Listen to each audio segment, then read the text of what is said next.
What's going on, everyone? Thanks for clicking on this video. I'm going to introduce you to an all-new e-bike. This is the Ocelot bike from Magicycle. Brand new design. I was really excited when I first saw the specs on this bike, and I'm even more excited now that I got a chance to ride it. And full disclosure, this bike is here courtesy of Magicycle. They sent me this so I could ride and test and experience the bike, put my experience out there on YouTube for all of you to use, maybe help you to decide if the Ocelot bike is right for you. And I tell you, if you're looking for speed and power, accessibility, large battery capacity, programmability, then you're really gonna like this bike and you're gonna wanna stick around and hear everything about it. We're gonna go through everything. I'll show you some close-ups of the bike, tell you all the specs, and then I'll tell you about the performance of the bike. And then at the end, I'll kind of wrap it up and let you know what I think you might need to know. Having experienced the bike myself, what do you need to know if you're gonna consider buying the Ocelot bike? Let's get going. All right, everyone, we're looking at the all-new Ocelot bike, and this is from Magicycle, and spoiler alert, yes, this thing does have that Magi power. It is a very powerful bike, but let's cover some of the basics first off. It comes in just this one frame design. Only comes in a step through. There is no step over version of the bike, but you do get your choice of color. This is the pearl white. It also comes in army green or space gray. Current price when I looked up this morning was $1,989 US. And coming in right under that $2,000 mark, I think that's really going to make this bike a contender for a lot of people. I think it's got a lot to offer at that price. Now I'm going to hit you fast and furious here with some specs right off the bat. So the step through height is about 17 inches to get your foot through that step through. The bike weighs 80 pounds, so it's not a light bike. Now a lot of that is battery weight. I took the battery out and weighed it. The battery was 12 pounds. So it gives you an idea of what you're going to be lifting should you need to lift this bike. From the ground to the top of the handlebar grip is 42.5 inches. The minimum seat height is 30 inches. That is very low for an e-bike, very low. I don't know if I've had one that low. Typically they're 32, 33, 34. The high ones are sometimes up to 36. I've had one that was 37. So 30-inch seat height is incredibly low for an e-bike. That is fantastic. This is short rider approved, definitely. Mrs. Citizen sat on this bike with the seat the whole way down. She's 5'3" and she had no trouble flat footing this with her legs bent. So great bike for short riders. On the reverse of that, the maximum seat height is 36 inches. So when I ride this bike at 6 feet tall, I'm pretty much riding it at max seat height. So if you're gonna be 6'3", this might be tough for you to ride. You're not going to be able to extend your legs fully. You can still ride. I can still ride this bike, no problem, no issue. It's just, you know, if you plan on pedaling it like a real bike, then you're going to be a little cramped if you're over 6 feet tall. So those were some basic specs and dimensions, but let's give you some close-up looks at this bike. We got 20x4 fat tires. It is a quick release on the front wheel. If you ever want to take the wheel off, it's quick release right here. The brakes are Tektro full hydraulic brakes, Tektro brand. 180 millimeter disc. They're great, fantastic brakes, no complaints at all. Great brakes on this bike. You need hydraulic brakes on e-bikes like this. I mean, they got a motor on them. They're a lot heavier than a regular bike. You pretty much need to have hydraulics on it, and everything's kind of going that route. Initially, when I first started doing e-bikes, there was a lot of mechanical brakes, and pretty much all of them now are switching over and giving you a nice set of hydraulic brakes. And these work fantastic. Again, no issue there. The Ocelot bike does have a front suspension fork. It says Trauma on it. I'm not familiar with the brand, but seemed to be a decent fork. It's adjustable up here on the top. I've seen e-bikes with much more budget forks than this, so decent front fork on there. It soaked up the bumps all right. There's no rear suspension on the bike at all, and with how low the seat goes, it would be very easy to add a suspension seat post in there if you needed some extra added comfort. The bike comes with rack and fenders included in the purchase price. Fenders are black plastic. They wrap pretty far around the tire. And someone was asking me too, are you in danger of getting water in your battery compartment here from it splashing from the front wheel? And I don't really think so. The battery has this plastic cover or shield on it that wraps all the way around this opening in the frame. So I don't really see a way water is going to get in there. So I think you're pretty secure from that happening. The back fender, again, wrap around the wheel there. And then your rear rack, I can put the dimensions on the screen, and it says on there max 25 kilogram. I don't know what that is in pounds, 50 something. And you get this cargo strap with the bike as well. And I would say good cargo capacity on this bike. Someone could make this into a good cargo bike. It comes with the rear rack, And then on the front head tube here, you've got mounting spots for the basket that they sell aftermarket on their website. So you could put a front basket on, have the rear rack, maybe some saddlebags on there. You can really carry quite a bit of cargo on this bike if you wanted to. Now let's back up and talk about this battery for a second. So it's in here, hidden inside the frame. It drops out the front. So there's a keyhole on the other side. You release the key and then the battery just doesn't fall out. You have to do this little lever here to release the battery completely and drop out the front. It's a big battery pack. It's a 52 volt battery system on this bike. That's what gives this bike a lot more power, I think, than the average bike. But 52 volt battery system, and it's a 20 amp hour battery pack. That's a large battery pack. A lot of e-bikes are only gonna have 14, 15, maybe 17. 20 is sort of gaining traction, and a lot more bikes are offering a 20 amp hour battery pack, so that's a decent size battery on this bike. I have not done a range test on the bike, but I would guess that you're going to be better than a lot of the competition with that larger battery pack. And of course you can charge it either in the bike right here, you just open up this access port and you can charge it right there, or you can take it out and take it inside your house to charge it. All right, let's drop down, take a look at this front chainring and the gearing. So it's a double-sided aluminum chainring. That's good, help keep the chain on track. And it is a 48 tooth chainring, and in the back here, the rear cassette, well, actually freewheel I guess you'd call it, is a 1428. So what does that mean? You got decent feeling in the pedals. Some bikes will have a 42 on there and you just lose feeling completely at like 20 miles an hour. This bike, I've had it over 30 and I could still pedal it. It doesn't have a crazy amount of feeling, but you can still pedal this at higher speeds with the 48 tooth on there. So that was a good selection. Of course, you could always bump that up to a higher size if you wanted, but that I think is pretty adequate. You got your branded chain slap protector here, saving your white paint job, and there's their website, magicyclebike.com. Check it out if you're interested in this, or they got several new bikes out actually. This is one of, I think, 3 brand new ones that they're offering. It does come with a rear derailleur guard, which is nice, and then your shifting mechanism here, Shimano Altus, that's pretty par for the course. A lot of bikes will use that same system. And again, it's a 7-speed bike, 1428 here in the back. Hiding inside the back wheel, your rear hub motor, so 750 watt hub motor. That's the the technical legal limit here in the United States anyway, 750 watt or less. So you are, I guess, on this bike a class 3 technically. I mean, I can pedal it well over the 28 mark, you'll see here coming up, but it doesn't have any class 2 or class 3 stickers on it. But just based on those speeds, I would say you can program it to either. We'll say it that way. That's kind of how these bikes are sold right now. They come to you shipped as class 2, and then a lot of times you can go in the screen programming and kind of unleash them, which is what I did to this bike. I bumped it up to the max. And let me give you a full walk around here so you can see all different sides of the bike. It does have a tail light. It is a tail light and brake light. It also comes with a headlight, of course. So you've got a complete lighting package on here. Your controller is going to be what's hiding inside this little box right here. And that's about all going on this side. There's your release for your key right here. All the wires are wrapped fairly neat, and they go inside the frame here, and you don't really see them again until maybe right here where they come back out where the controller is. So it doesn't look to be a wiring mess. That's always a good sign. Here's your headlight up here at the front. And I guess we can swing around up here, take a look at the cockpit so you can see what's going on up here. We got rubber grips with the palm rest. They're pretty good. They stay locked in position pretty good. You have a twist throttle, your 7-speed shifter, thumb shifter right here. And on this side, they give you a bell included, and of course your menu and buttons to toggle through everything.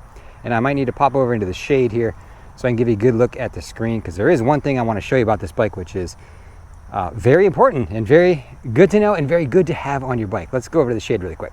All right, here's your display screen. I really wanted to show you this. This is one of the features about the Magicycle bikes that I really, really like. I think they do a great job with this, and that is it's a very programmable bike, right? So if you come over here to the buttons and just hold the up and down for a few seconds, it'll take you into the menu, which is very easy to navigate. A lot of times they can get very complicated in these menus, but not on this bike. It's very simple. You just use the plus and minus to toggle through all these different selections, so you can pick your wheel size.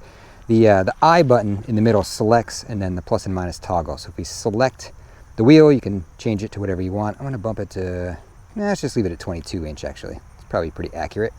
And then get out of there. You can adjust the speed limit on the bike. So let's use the I key and we'll go into it.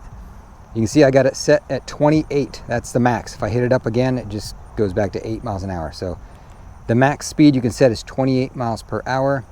Select it, get out of there.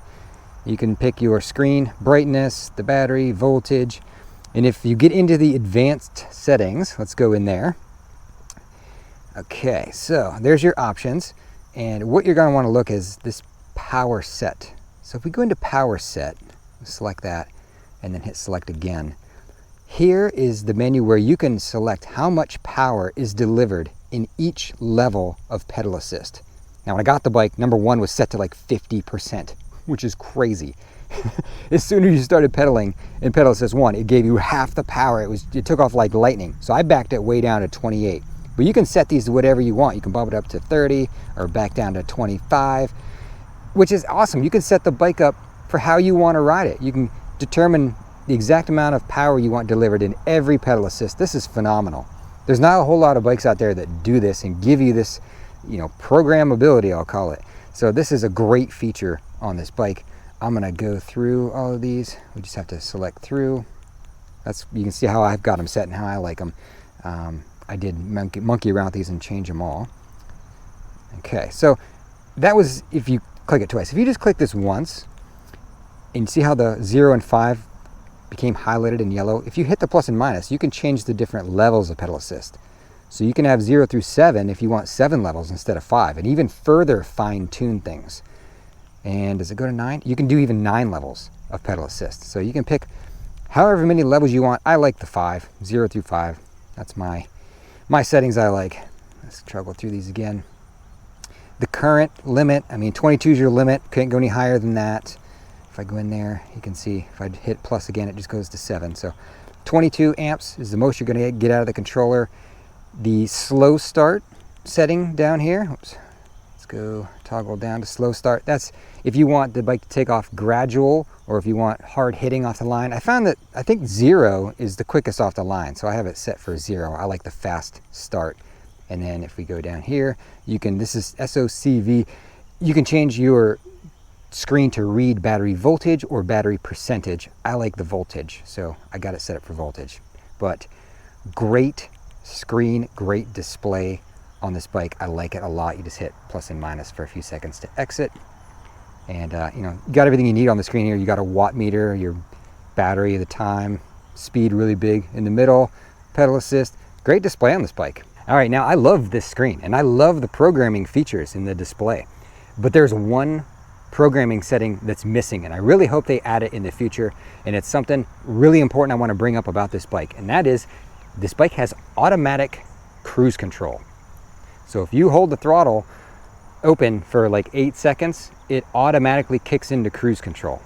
And it doesn't matter where you hold it. If you hold it at 10 miles an hour or 28 miles an hour, it's going to hold that setting. So I'm going to do it real quick here. We're going to prop it up on its kickstand, and I'm going to twist the throttle to, let's run it up to, I don't know, maybe like, it would do 14 miles an hour. So I'm just going to hold it here for like 8 seconds. 1, 2, 3, 4, 5, 6, 7, 8. Is that 8 seconds? Okay.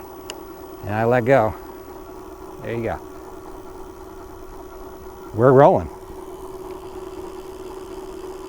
Right there, it's holding it right open at 15 miles an hour.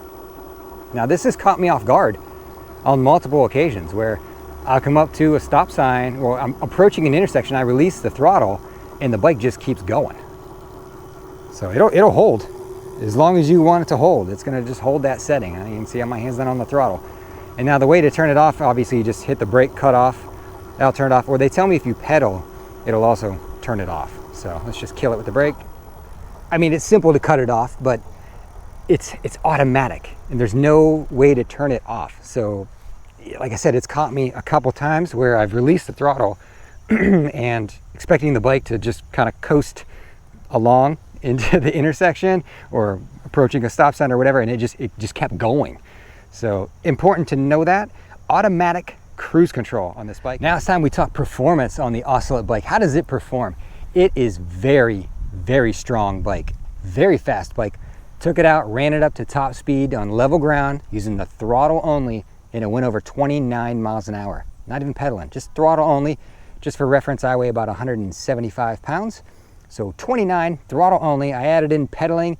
I think I cracked it up over 31 when I added in pedaling. So it's a very fast bike out of the box. All right, in terms of hill climb power, how did the Ocelot do? Well, I can tell you, I take all the bikes to the same hill. It's about a 10 or 11, maybe 12% grade at the steepest on that hill.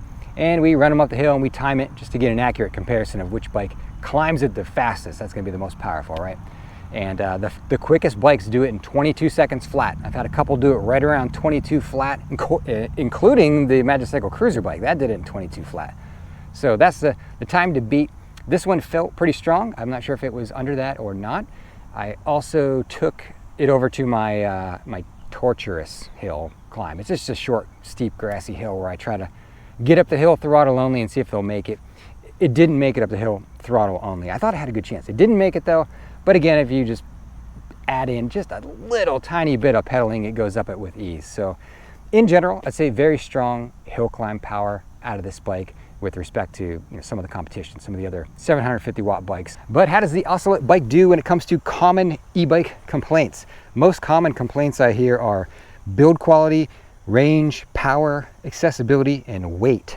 So with regard to build quality, I mean, I don't really have any issues with build quality on this bike. It seems to be put together pretty nice. You even got a little protector right there to keep your foot from scratching the paint job when you do the step through. I mean, you got things protecting your paint job everywhere, included accessories on it. I don't have any build quality issues. It's performed fine, hasn't broken down on me, so I think we're okay there.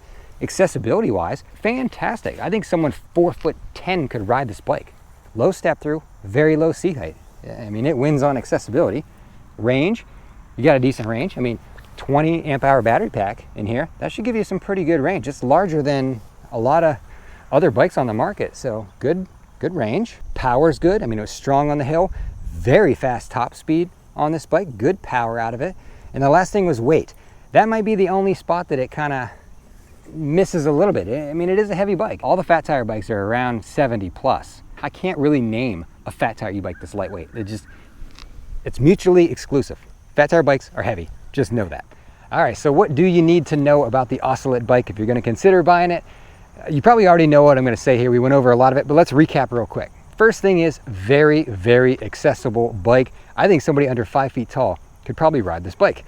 There's not many e-bike options out there for those folks, especially in like a fat tire bike. So fantastic that there's finally an option for short riders. On the other side of that, I'm 6 feet tall and it felt a little smaller than most of the other bikes. I wouldn't say it was uncomfortable, but I'll put a video of me pedaling the bike at maximum seat height so you can see what that looks like for someone 6 feet tall. I couldn't extend my leg the whole way, but honestly, it's an e-bike. I don't really pedal with full leg extension ever, so that would never keep me from buying this bike. But if you're 6'3" or higher, yeah, it might feel a little small for you, so keep that in mind. All right, next thing I'll mention is the automatic cruise control. Remember that. I didn't know it had that feature, so it caught me off guard the first couple times it did it. If you hold that throttle open for like 8 seconds, it's gonna jump it into cruise control, and you're just gonna keep going when you release that throttle. So just grab the brake real quick, and it'll shut it off. But remember, it's got that feature. All right, what else to know? The programmability, great feature on this bike. Not only can you select your number of pedal assist levels that you want, but you can adjust the power output in each level. Fantastic. Not a lot of e-bikes give you that ability. Great feature on this bike. Next thing I'll say is going to be speed. You want throttle only speed? Holy cow. I mean, this thing goes almost 30 miles an hour, throttle only. So great speed out of this bike. And the last thing I'll say is it's kind of heavy. It's 80 pounds, but most of these fat tire bikes are. That's pretty typical weight. So number one complaint I get, the bike's too heavy. Well, it's a fat tire e-bike. It's going to be pretty heavy. Keep that in mind. If you're going to be lifting the bike a lot, it's a kind of a heavy bike. All right, so what do you think? You like the Ocelot bike? Let Magicycle know in the comments what you think. Did they knock it out of the park on this one? I think it's probably going to be a pretty hot selling e-bike. It's got some good features for the price, but I will leave that up to you to decide if it's one you want to consider.